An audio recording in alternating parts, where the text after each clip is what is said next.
कल्याण शिळ road दुसऱ्या दिवशीही जलमय झाल्याचं चित्र पाहायला मिळते। पाण्यातून मार्ग काढताना वाहन चालकांना कसरत करावी लागते। कल्याण शिळ रोडवरील वाहतूक देखील विस्कळीत झाली।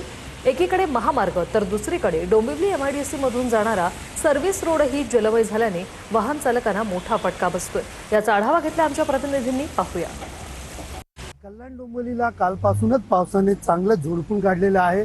सध्या तरी पाहिलं तर पावसाचा जोर कल्याण डोंबिवलीमध्ये कमी झालेला, मात्र पाण्याचा निचरा अनेक ठिकाणी होत नसल्याने अनेक ठिकाणी वाहन चालकांना तारेवरची कसरत करावी लागत आहे। मी सध्या उभा आहे कल्याण शिळ रोड परिसरात आणि आपण पाहू शकतो या ठिकाणी हा संपूर्ण 200 ते 300 मीटरचा जो रस्ता आहे हा पूर्ण पाण्याखाली गेलेला पाहायला मिळत आहे। एकंदरीत पाहायला गेलं तर काल देखील कल्याण शिळ रोडवरती मोठ्या प्रमाणात वाहतूक कोंडी झाली होती।